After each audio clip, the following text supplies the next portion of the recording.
Hello everyone, welcome to Stellaris. We are playing on the 2.0 Cherry update along with the Apocalypse DLC, and this is bringing a pretty major overhaul to the way the game plays, especially with regards to war and expansion. So we're going to basically dive right in, go ahead and do a new game. This is the empire that I have created. Let's go ahead and edit it, take a quick look at a few things. We are going to be a cute little starfish on an ocean world. The Piece of Star Hive arose on a world with a vast quantity and variety of bivalves that required strength, intelligence, and organization to acquire and feed upon.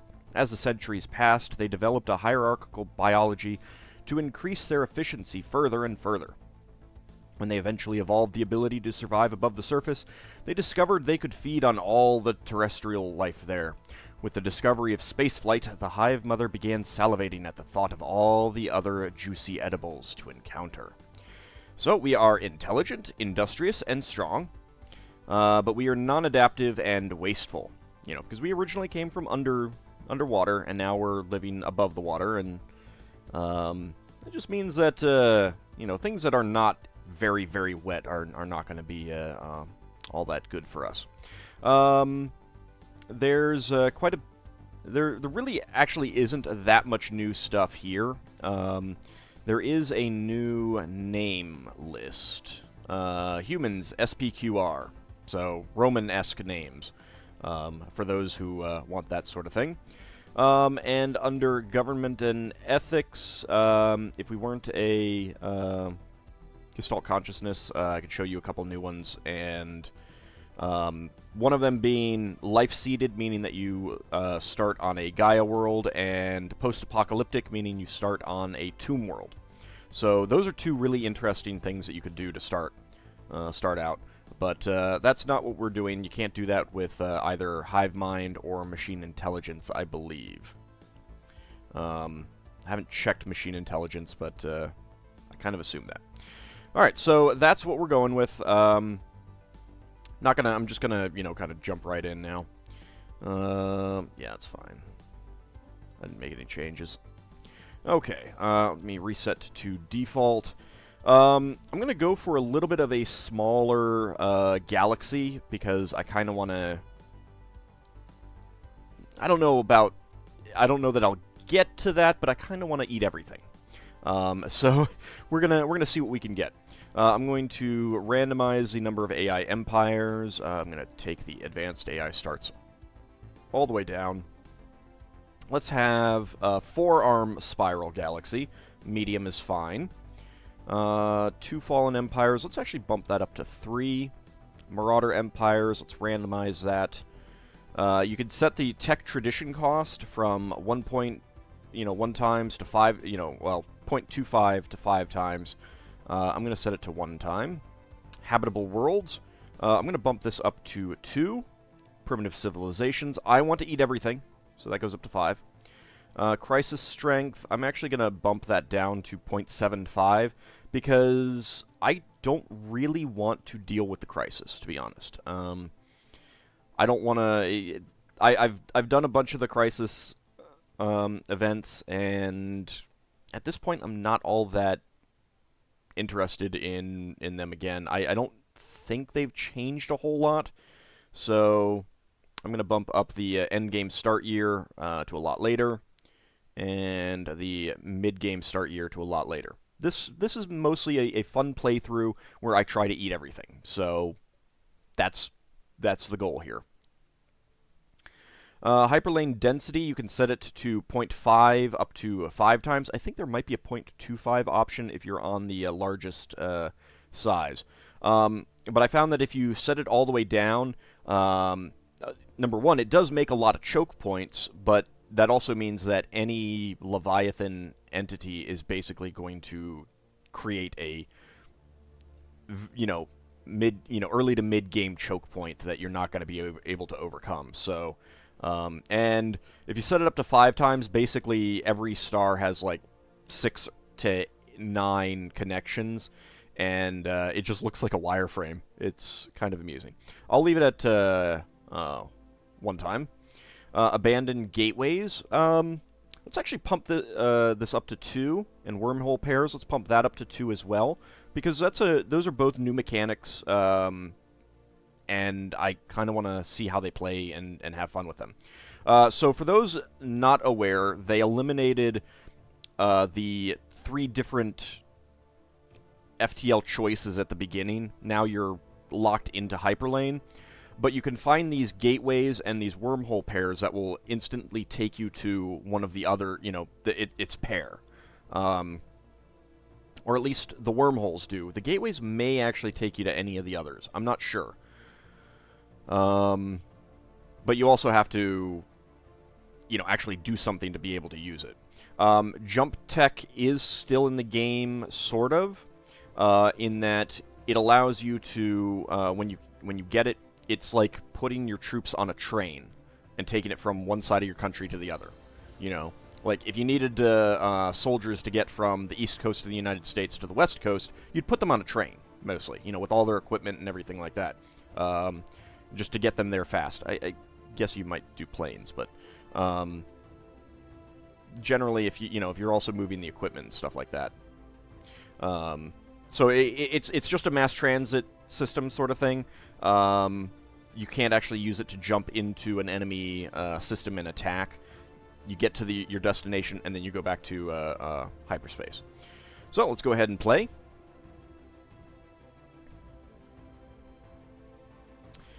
The great hunger drove us forwards, even before the mind was capable of processing complex thoughts. We hunted, we fed, and we grew. As prey began to grow scarce, the ravenous yearning for flesh forced us to adapt. We used tools and devised new strategies. As we feasted, the surface of Echinodia was nearly cleansed of biomass. But the mind eventually came to a horrifying conclusion. Echinodia was finite. When we had consumed everything on this world, there would be nothing left to sustain us. Forced to adapt once again, the mind carefully nursed the remaining biomass, while new tools were invented. The atom was eventually split, and we developed spaceflight. With the discovery of FTL drives, the mind howled with triumph. Other planets and their biomass were now finally within reach. The hunt was on. Look at us, we're so cute. The cutest little all-consuming mass in the universe. Alright, let's check what science we can research. Databank uplinks, field modulation, or global energy management. I think I'll kick it off with getting the power plant 2. That's a pretty good one. Let's see. Space trading, defense army damage, and biolab. Let's go for biolab. And coil gun, mining network 2, engineering facility. I think we'll go for the mining network 2. Being able to get early, increased amounts of minerals and everything like that is pretty good. So your starting system will start out surveyed, and you will start with 1 science and... well, I guess I'm starting out with 2 mining. I thought I started out with just 1 mining, but no, whatever. Doesn't matter. So let's immediately get our construction ship working on the other stuff. We want the minerals first, and then we want the energy. And just because we are actually okay on energy, I don't have the minerals. So another change, I can't get a second science ship instantaneously out there. So I'm going to hold off until I have 200 energy credits, because if I go into leaders, they've actually changed the recruitment. And now it's 200 energy to recruit a new leader, which is actually a pretty decent change. I'm pretty happy about that. And the reason is because there's going to be a lot more use for influence at this point.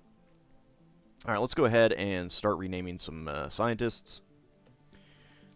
You will be Ashley. Helps if I spell your name right. You can be a Zappa Slave.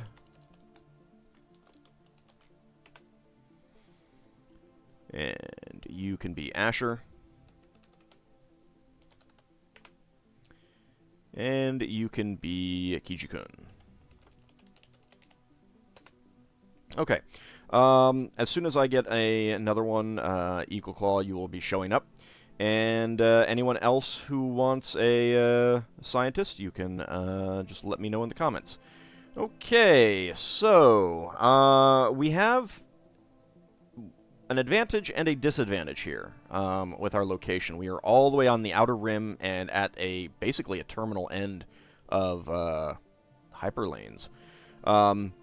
It gives us just one direction to expand, which means that we don't need to worry about what's going on. It does also mean that, you know, to get to our homeworld, other empires will have to go through everything that we've got. The downside is that it'll be fairly easy to cut us off. If there's like someone right here, they could easily cut us off, and we'll have to just kind of blitz through to figure out, you know, to prevent that from happening. So Ashley, let's go ahead and get you surveying on these systems here.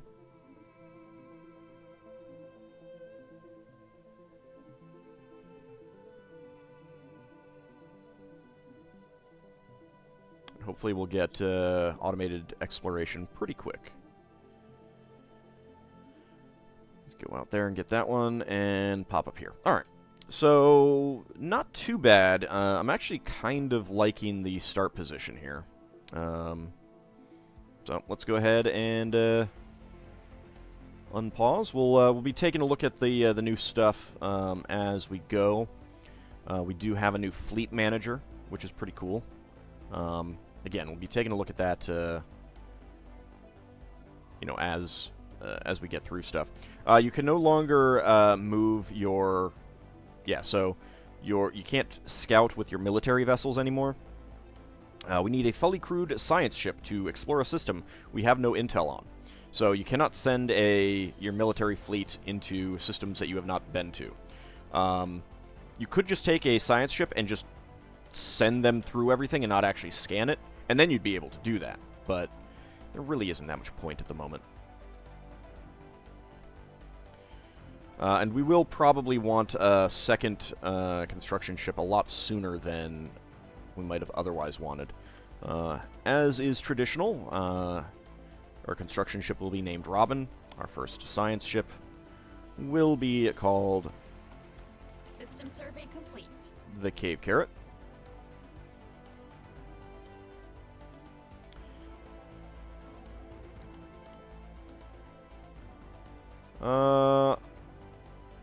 I can afford to do this, yes. Okay. So we'll get that. Alright, let's take a quick look at our planet. We only have one extra slot. Not fantastic. We do have a 2 mineral, 2 food tile, which is pretty nice. Might hold off on clearing some of these tile blockers for a little bit. And let's go ahead and get a science ship started. I do not have enough for assault armies. You can no longer build defense armies, and defense armies no longer reduce unrest. There's going to be something new that we'll have to do. But that will be coming. So my star is called Asteria. Anomaly found. Ooh, our first anomaly. And our homeworld is Echinodia. Based off of starfish genera and stuff like that. We are receiving a weak signal from the surface of this planet. The source appears to be some kind of tracking beacon. That's a good one. Probably means that we'll get some extra minerals, but we'll leave it be for now because we only have a minus 20 chance. We do have a size 16 ocean world. Unfortunately, a size 24 alpine world up there. Construction What are you going to do? complete. Okay. New science ship. Let's go ahead and hire a new leader. I guess we'll go with the archaeologist. You're not the youngest, but that does at least mean, you know, better chance for getting some stuff with it. I really wish that this had more effects. Because it's just the... oh, actually... No, ancient civilization anomalies, right, okay. There's just too few of them. I think that specifically is only the, you know, the precursor event chain stuff. Alright, welcome back to the Hive, Eagle Claw. And since you are already surveying all of this, Ashley, let's actually send Eagle Claw out here.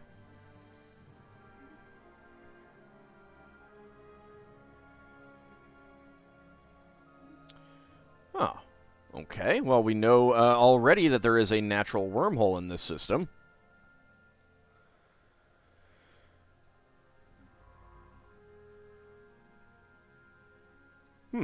Well, that might be something to play with once we get down there. Construction complete. Okay, Robin is all done. Unfortunately, Hyken only has 2 physics, which is not a very good system. They did make a change. There are no longer any null systems, like a system with absolutely nothing. I think every system will have, at a minimum, one thing that gives you 2 energy, minerals, research, that kind of thing. So Robin, just go ahead and dock back up. We've got a size 13 ocean world there. Discovery of alien life. The cave carrot has made a startling find on Uchblia 4. The planet is teeming with alien life. For the first time in history, we have encountered life forms that did not originate on Echinodia. This amazing discovery has silenced those who believe we were alone in the universe. Although none of the alien creatures found on Uchblia are sapient, it is likely only a matter of time before we encounter beings that are. We may not be alone out here. They will be tasty. Ha ha ha. Contact report. Planetary Anomalia. We have confirmed animal life on an alien world. So 3 and 1 and 2. System survey complete. It's okay. Well, and there should be some minerals there. So not many tile blockers. That's very good.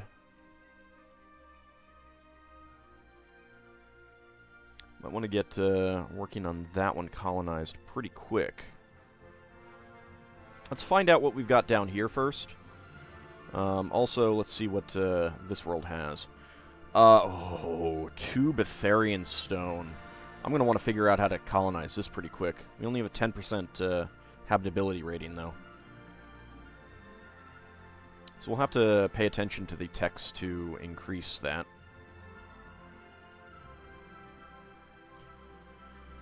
Let's see. I could probably afford to build some new ships. So you can just build them straight out of the shipyard. In fact, let's take a look at the shipyard. So we've got a spare module slot there. You can go to the shipyard and build a ship, and it'll just go into the whatever fleet you've got sitting there. Anomaly found. Alright, still also 20% chance. A colossal impact crater hints that something big collided with the surface of this moon once. We will leave B for now. You can also build defense platforms to make your starbase stronger. And we'll probably want to do that here or here. Well, yeah, probably. Well, yeah, probably here. That's a better choke point than here. Depending on, what other empires that we've got around here. Maybe both of them. But you can also do it through here. So we've got our Powaglan class Corvette. Let's go ahead and bump up to 4. So we're at 3 out of 4 on this one. One fleet needs to be reinforced with 1 ship for 123 minerals. We got the minerals. Let's reinforce all. And then it'll just automatically build. It'll automatically go to that fleet. So it's pretty nice. Oh, wow. A Gaia world? Oh. That's really disappointing. That also means that we've got a fallen empire really close to us. Complete. Okay, Ashley is up to level 2. And we're going to adopt the discovery traditions for anomaly fail risk reduced by 10% and anomaly discovery chance increased by 15%. That is usually my favorite first one because we're doing so much initial exploration. Somewhere beneath Romachus 4's unctuous clouds, unnatural structures silhouette themselves against the toxic surface. We will leave B for now. The First League. We have recovered artifacts from an ancient alien civilization on Romachus 4A. If what we have learned from these artifacts is correct, the civilization was some sort of confederation that consisted of many different alien races. They called themselves the First League, and appeared to have coexisted in relative peace some 2 million years ago. Though the Romachus system lies in the region of space that seems to have made up the core of their territory, a partial map found among the artifacts indicates that this First League may have covered a significant portion of our galaxy before its eventual collapse. Interesting. Situation log updated. We've got an alpine world there. It's a little bit disappointing. Intelligent life taunts with pointed absence, reads a popular Newsnet post on Echinodia. The people of the Pisistar Hive are apparently finding some humor in the fact that lower forms of alien life are now a matter of public record, but potential equals from other stars continue to elude us. Science Officer Ashley's report on the traces found on Romachus 4A seemingly only add an ironic twist to the situation. Remarkable. So, in order to expand, we do not have that, the circle that'll just continually expand. You actually have to build a starbase outpost. And I want to wait until this system is finished before I decide what I want to do.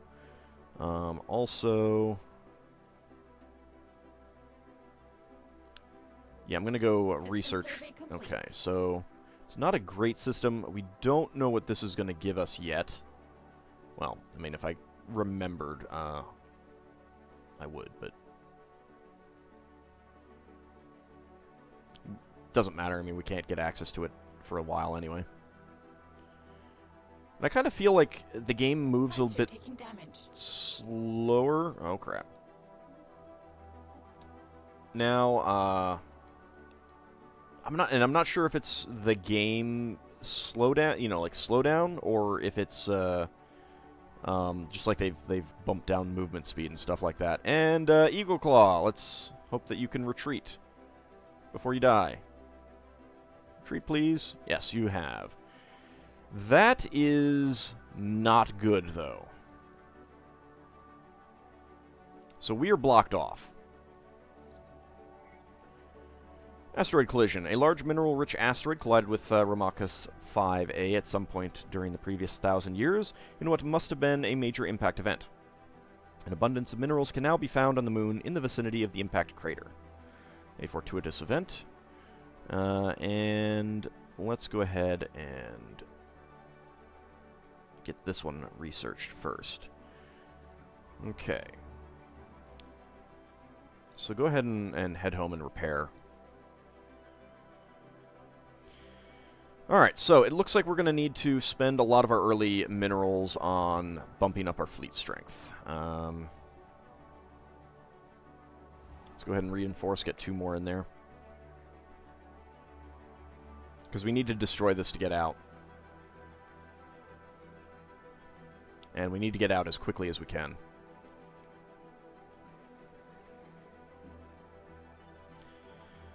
You're almost grown, that's good.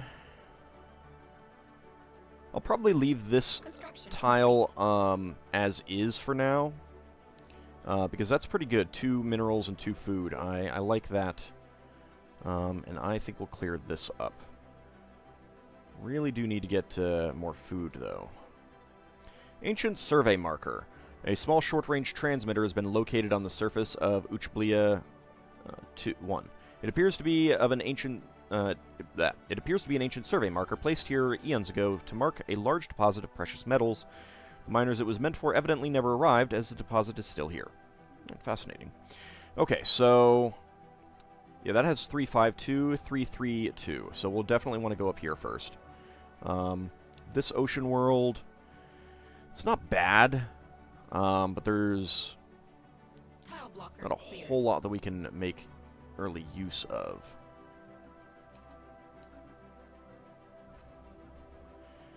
Alright, let's also clear up that tile blocker.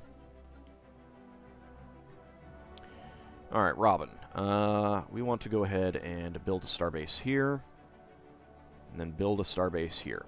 So it costs 100 minerals in order to take a system, to claim a system, as well as influence. It's going to be expensive to expand, but not a whole lot of choice. I will probably pass up this research. I do think that I'll get that one. Okay, there we go. Let's go for the research speed, 5 plus 5%. That's going to be a bit better, I think.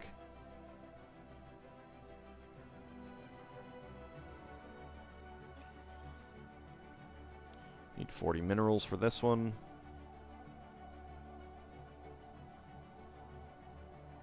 Research complete. Okay, Biolab 1. Growth speed or unity? Let's go with growth speed for now.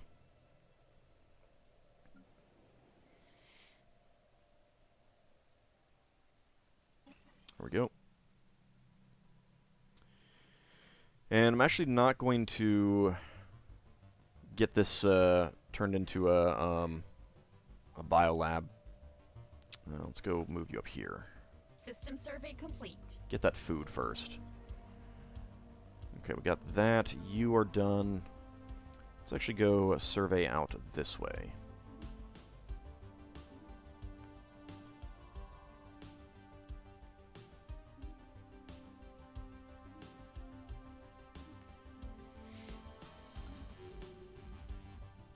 Scientist Kijikun, Asher, and Zaposlave have all leveled up. That is good.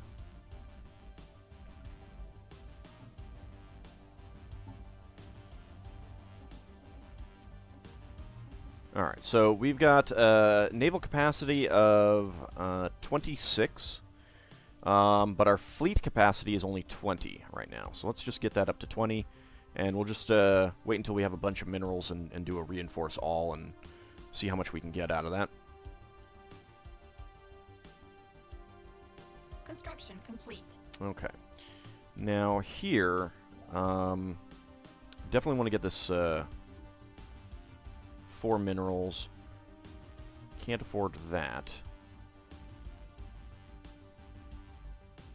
It is going to be expensive. But we're not going to be using this planet for a while, whereas we might be using this planet soon.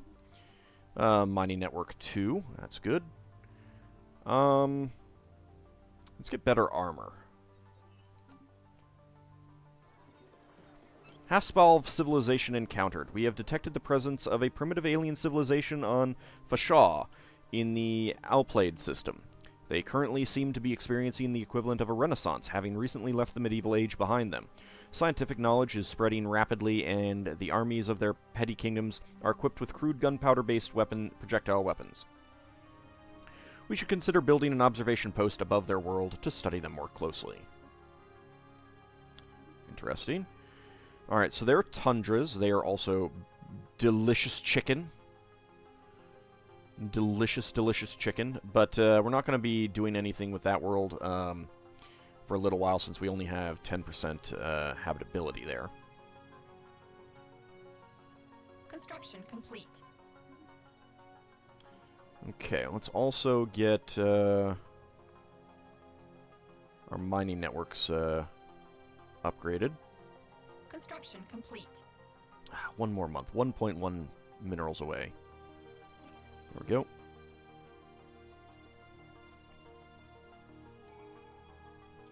Okay, new tradition available. I'm going to go with survey speed and science ship combat evasion, because that will lead to planetary sampling. I want the research points. So how can you truly know anything when looking at numbers on a screen? Our exploratory drones breathe the atmosphere of each new world, feel the heat of each new star on their own skin. We experience the universe. You merely read about it.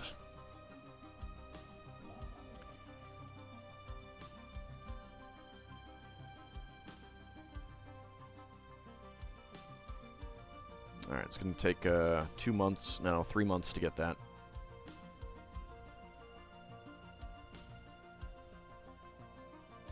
System survey complete. 2, 2, and 3. There's a 5-4 so far down there. That's pretty good. Anomaly found. There are signs of activity by an ancient precursor civilization on this inhospitable rock. Excellent. Perfect for you, Eagle Claw. We'll research that. But we'll find out exactly what we get out of that in the next episode. See you then, everyone. And I do want to mention that since this is a new series with the pre-release of the Apocalypse expansion, I'm going to be releasing a bunch of episodes up until release day, and after that it'll go down to 1 episode a day. So there's going to be plenty of content to watch if you're coming into this on release day. There's a lot that'll be up already. And if you're really enjoying it, please do like the video. It'll help return this higher in the search results. With this kind of, pre-release video for what's probably going to be a pretty big, pretty popular expansion. It's going to be a lot of videos. That'll help this video show up higher in the search fields, the search results. So it really does help me increase the reach of the channel. So if you could like the video, I would really appreciate it. Thanks a lot, everyone, and I'll see you in the next episode.